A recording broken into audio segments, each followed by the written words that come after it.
Ever wondered how a flood map was going to impact your property value?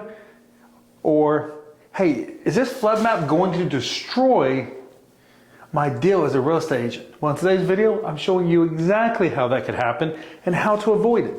So let's get started. But before we do, make sure to share, subscribe, and like the channel below.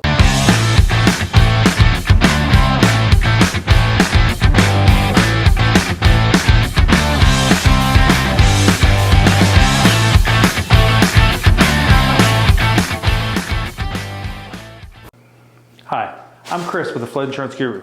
And more than a decade ago, I bought a house in a flood zone just like this right here. And I almost lost my house. My mortgage was going from $1,200 to $1,500 a month. My flood insurance was going from $300 a year to $3,600. Why was that? Well, you see, it's because when I went to buy this house, what I did not know is that it was in a required flood zone like you see right here. So first of all, let's talk about these different flood zones. So you see all this area right here? This is what we would call flood zone X. This means a mortgage company is not going to require you to have flood insurance. This area in the blue though, they are going to require you. Typically this is going to be A or AE.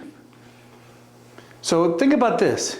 If you're in the blue, you're probably screwed.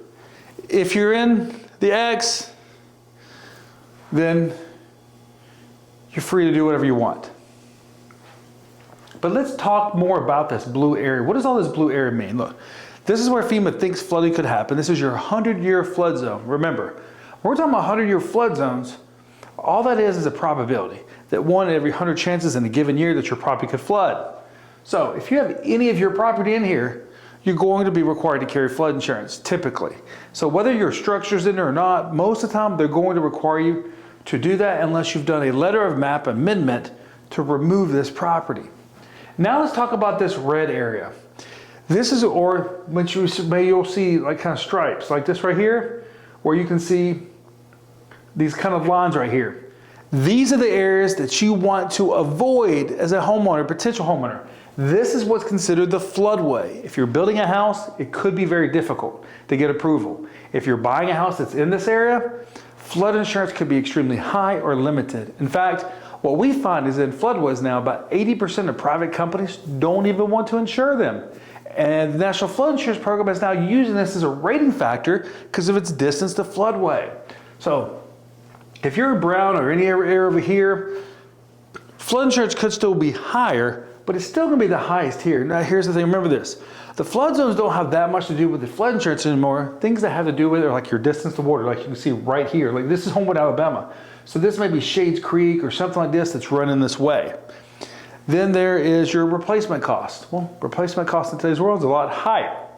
Then there could be elevation. You see these numbers right here. So if you're elevated above these numbers, it means your flood insurance could be lower. If you're below these numbers, it means your flood insurance could be much higher. So you want to pay attention to those things. And these are the areas you want to avoid as a homeowner or potential homeowner. If you're a real estate agent, if you're getting properties in these areas, you want to go ahead and have your quotes together before someone puts a contract on this house. You want to know exactly what your options are. And you can actually do that by clicking below in this video and getting a National Flood Insurance Program option and plenty of private options.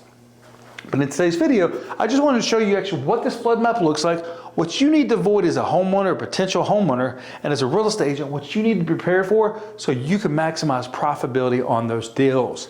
Now, if you want to learn more about how to understand these flood maps, look, in the description of this video, go to our website, go to our learning center. You can even download our flood book if you're an insurance agent. We've got one coming out for real estate agents real soon too. Go ahead, click in the description and do those things. Maybe you're ready to get a quote. It's 3 simple steps. Step 1, fill out the form on our website. Step 2, review the quote. And step 3, finalize your policy. It's that simple to getting protected. Now, I'm Chris with the Flood Insurance Guru, and I look forward to speaking to you in our next video. Don't forget to share, subscribe, and like the channel below. Thank you.